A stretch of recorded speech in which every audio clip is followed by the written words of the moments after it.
Good morning guys, welcome back to my YouTube channel. রোজকার মতো আমি জল গরম করতে দিয়ে দিলাম ইন্ডাকশানে। যতক্ষণ জলটা গরম হচ্ছে ততক্ষণ আমি এদিকে আমি অ্যালোভেরা জুসটা দুজনের গ্লাসে নিয়ে নিলাম। তারপর আগের দিনকে ভেজানো অ্যামান্ডগুলো তুলে নিলাম। আর আমার কাছে জাস্ট অ্যামান্ডই অ্যাভেলেবেল ছিল, অন্য বাদামগুলো শেষ হয়ে গেছিলো। দিদিকে জল গরম বলতে বলতেই জল গরম হয়ে গেছে। এবার জলটা আমি গ্লাসে নিয়ে নিলাম দুজনের জন্যই। হালকা হালকা গরম, হালকা ঠান্ডা, ওরকম করে জলটা গরম করলাম। তারপর এদিকে আমি ওটসের চিলা বানাবো, ওই জন্য 3-4 চামচ ওটস নিয়ে নিলাম। তারপর ভেজিটেবলগুলো একটু কুচিয়ে নিলাম।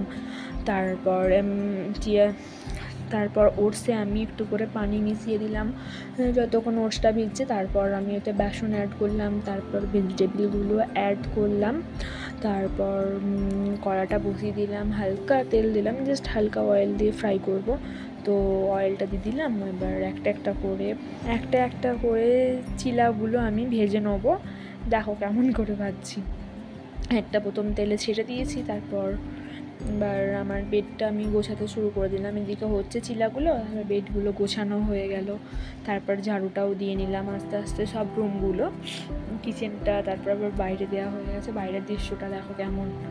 তারপর চিলাগুলো হয়ে এসছে, এখন 3-4টেই বাকি আছে চিলা ভাজতে। আর একটা তো হয়েই গেছে। আর দেখো কেমন করে চিলাগুলো আমি ভাজতে, দেখে যাও।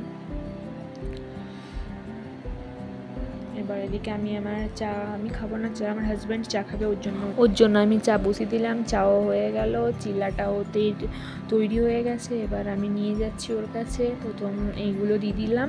খাওয়ার পর 10-15 মিনিট পর চিলাগুলো আমরা খাবো। প্রথম ওকে আমি এগুলো ড্রাই ফ্রুটস আর অ্যালোভেরা জুসটা দিয়ে দিলাম, ও খাচ্ছে। এবার আমিও খেয়ে নিই। খেয়ে তারপর আধ ঘন্টা পর চিলাটা ওকে দিলাম, আমি নিজেও খেলাম। ও বললো খুব সুন্দর হয়েছে চিলাটা। এবার আমিও খেয়ে নিলাম চিলাটা।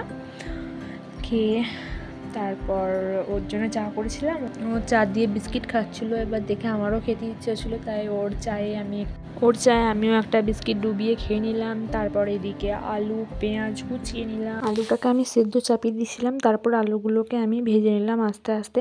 তারপর আমার রান্না কমপ্লিট হয়ে গেছে। তো আমি দুপুরের লাঞ্চটাও করে নিলাম। পর এদিকে আমি ইভিনিং স্ন্যাক্সের জন্য ডিম টোস্টও করতে শুরু করে দিলাম। তার জন্য 2টো ডিম নিলাম, ডিমটাকে ফেটিয়ে নিলাম।